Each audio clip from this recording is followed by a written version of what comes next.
Assalamualaikum. Assalamualaikum warahmatullahi wabarakatuh. Nama saya Muhammad Adi Ikhwan. Nombor metrik B1123105377. Hari ini grup kami ingin membentangkan tentang seminar top 3 kod subjek BEEY 2361 Electrical Engineering Technology Career. Sila presentation pertama. Okay, Assalamualaikum. Nama saya Muhammad Dani bin Badri Syam. Nombor metrik B1123105006. Okay, hari ini saya nak cerita tentang siapa ahli teknologi kejuruteraan.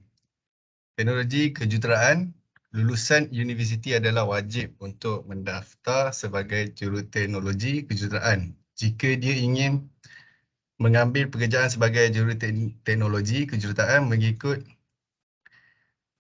Seksyen 7/2/AA REA 1967 yang disemak 2015 sebagai seorang ahli teknologi kejuruteraan yang berdaftar dengan lembaga boleh tertakluk kepada Seksyen 8 mengambil pekerjaan yang memerlukan beliau melaksanakan perkhidmatan kejuruteraan profesional sebagai kejuruteraan. Kemudian saya ingin menceritakan tentang siapa ahli teknologi profesional, iaitu Akta Juruteknik dan Juruteknik Seksyen 2 2015. Teknologi profesional bermaksud sebagai orang yang didaftar di bawah Subseksyen 21/4. Yang kedua, Seksyen 21 Pendaftaran Ahli Teknologi Siswaza dan Ahli Teknologi Profesional. Yang ketiga, Seksyen 10 Ahli Teknologi Profesional yang berhak meluluskan dan memperakui cara atau pengendalian perkhidmatan teknologi yang akan dibawa keluar. Seterusnya, nyatakan dirinya atau pertahankan dirinya di bawah sebarang nama, gaya atau gelaran yang mengandungi perkataan ahli teknologi profesional atau yang setara dalam mana-mana bahasa. Kemudian saya ingin cakap pasal perbezaan ahli teknologi kejuruteraan dan jurutera. Perbezaan yang pertama, reka bentuk jurutera dan perbuatan mesin dan sistem ahli teknologi kejuruteraan mempunyai pengetahuan teknik cara mengguna dan pasal mesin dengan betul. Itu saja. Terima kasih.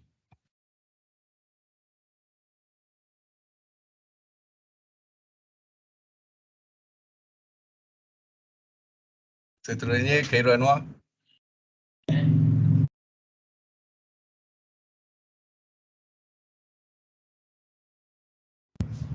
Okey, baik.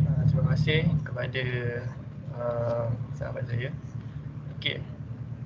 Nama saya Khairul Anwar bin Razali dan nombor metrik saya B1123105009. Okey. Tempat saya mesti korang terfikir macam mana nilai diri individu yang dijangka oleh majikan ataupun yang diharapkan ataupun yang dimahukan oleh majikan kan. Okey. Di sini saya akan memberitahu ataupun akan mengkongsikan 10 kemahiran insaniah ataupun dalam bahasa lain orang panggil soft skill yang diinginkan dalam diri pekerja baru oleh majikan lah. Yang pertama ialah berdikari. Maksudnya berdikari ni kita seseorang pekerja baru tu boleh membawa diri dalam satu pekerjaan ataupun dalam satu arahan. Maksudnya apabila kita beri satu arahan dan kita boleh percayai yang dia ini boleh melakukan sesuatu tugasan yang kita beri tu dengan berjayanya. So yang kedua ialah kreatif. Maksudnya dia ni boleh menghasilkan satu idea ataupun menghasilkan satu projek kerja yang kata luar kotak yang boleh menonjolkan diri dia dan menunjukkan dia punya kemahiran dalam diri dia lah kepada syarikat ataupun kepada majikan lah. untuk orang kenal potensi diri dia. Yang ketiga ialah penyelesaian masalah. So kalau dalam penyelesaian masalah ni seseorang pekerja baru ni dia bijak dalam penyelesaian masalah. Maksudnya kalau banyak masalah dia boleh menyelesaikan, dia boleh bertenang dan menyelesaikan satu persatu dengan bijak. So yang keempat ialah boleh menjadi role model. Maksudnya apabila dia dah dah berjaya sikit ataupun dah ada nama, so maksudnya dia boleh menjadi role model kepada rakan-rakan sekerja yang lain. Maksudnya dia boleh membantu dari segi rakan-rakan sekerja yang kata kurang mahir lah dalam sektor-sektor yang berkaitan. Seterusnya poin yang kelima ialah mengandungi kelebihan budaya syarikat. So maksudnya sesuai dengan budaya syarikat lah. Maksudnya kita bekerja tu orang kata lebih kepada fokus pada mencapai objektif yang syarikat mahukan lah. So yang keenam ialah berfikiran terbuka ataupun open-minded lah. Maksudnya apabila seseorang pekerja tu dia boleh menyuarakan pendapat dia sambil terbuka kepada ahli grup dalam satu company tu. Bukannya orang kata mendengar sahaja ataupun mengikuti sahaja arahan daripada orang atasan. So yang ketujuh ialah penyesuaian. Maksudnya boleh menjadi fleksibel. Maksudnya boleh menjadi fleksibel ni dalam pelbagai aspek lah. Dari segi pelbagai multitasking ataupun segi arahan yang diberikan. So yang ke-8 ialah menjadi kreatif dan inovatif.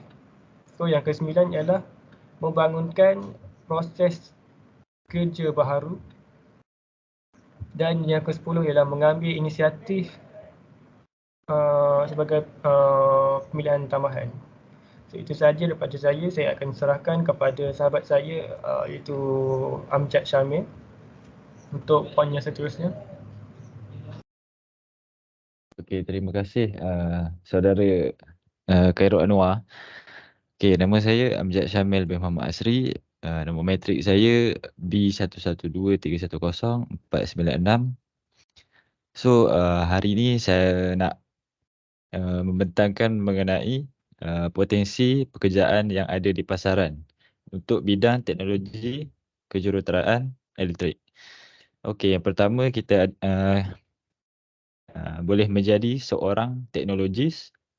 Yang kedua boleh menjadi seorang tenaga pengajar. Yang ketiga boleh menjadi seorang peniaga ataupun peniaga teknologi lah. Peniaga teknologi.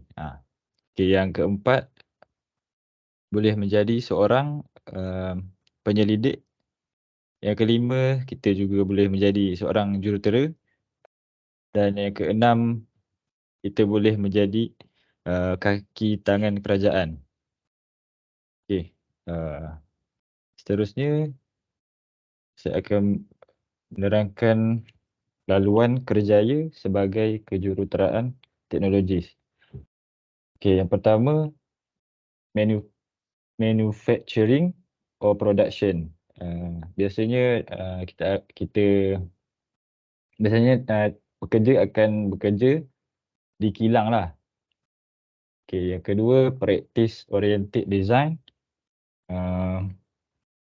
Pekerja boleh kerja di kilang ataupun makmal.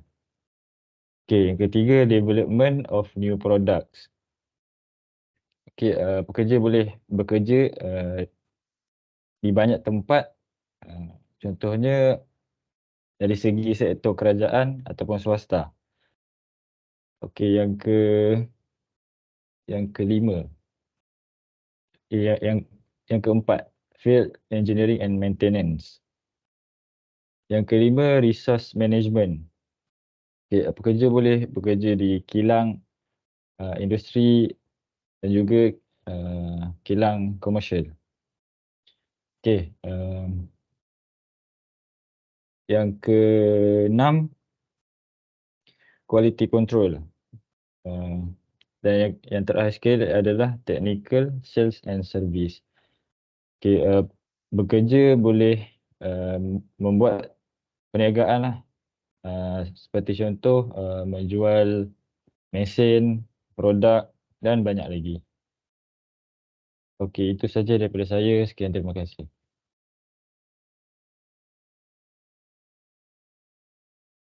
Assalamualaikum warahmatullahi wabarakatuh.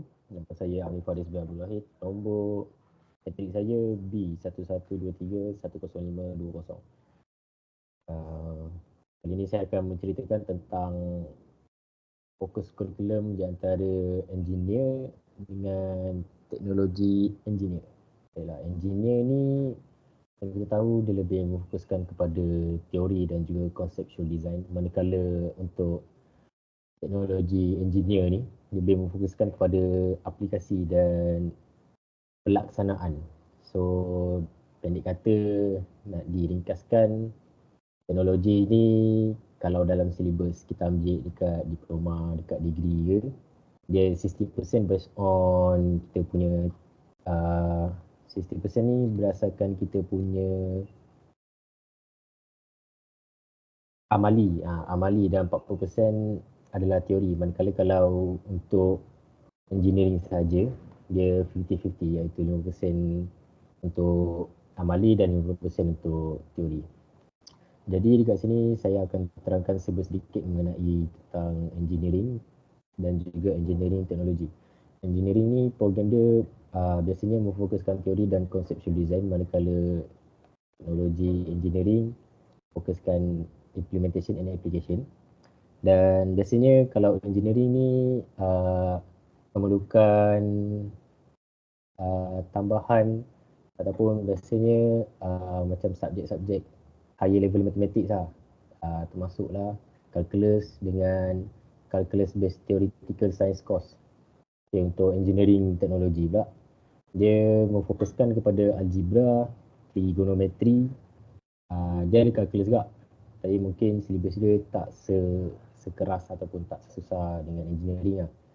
Dan sudah tentu dia lebih banyak kepada amali berbanding dengan teori. Jadi bagi saya sebenarnya untuk kedua-dua ni, kalau macam teknologi kejuruteraan ni, dia tidak boleh dapatkan title IR sebab dia tidak diiktiraf oleh BEM, iaitu Board of Engineer Malaysia. Manakala kalau kita ambil engineer saja, kita boleh dapatkan title IR tu. Tapi sebenarnya kedua-dua tu ada pros and cons dia. So benda tu based on bergantung kepada diri kita juga, macam mana kita nak hala tuju kita macam mana untuk seterusnya. Jadi itu saja daripada saya. Sekian, terima kasih. Okey, saya Muhammad Adib. Saya akan memberikan isi takhir. Saya akan beritahu tentang student fresh graduate perlu berdaftar kepada BEM. BEM ni adalah Board of Engineering.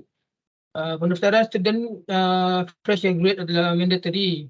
Bawah Akta Section 72A, that a graduate engineer who is registered with Board may subject to Section 8 take up employment which requires him to perform professional engineering service. Selain itu, saya juga akan memberitahu tentang jalan fresh graduate untuk menjadi professional engineer. First, dia perlu melakukan pendaftaran di BEM. Lepas tu melakukan 3 tahun latihan.